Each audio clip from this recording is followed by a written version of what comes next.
Hi guys, welcome back to my YouTube channel. Please watch the full video, hit that like button and do not forget to subscribe my YouTube channel. Let's get started.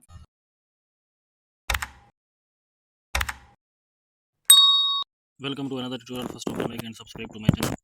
Open the pixel app, select the import button, go to the gallery, select a photo, crop the photo, remove the background, select the erase color, enable button down, adjust the photo, and then select the import button, go to the gallery, select another photo, adjust the photo, remove the background, select the erase color, crop the photo, select the crop option, select the stroke button, enable button down, adjust the color green, adjust the photo, save the photo, select the save option, adjust the save confirmation, then select the import button, go to the gallery, select another color, adjust the color, go back the color, adjust the photo, select the 3D shape, enable button on, select the Y rotation,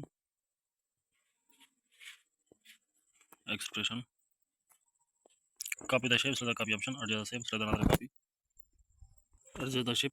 Please like the video and subscribe the channel.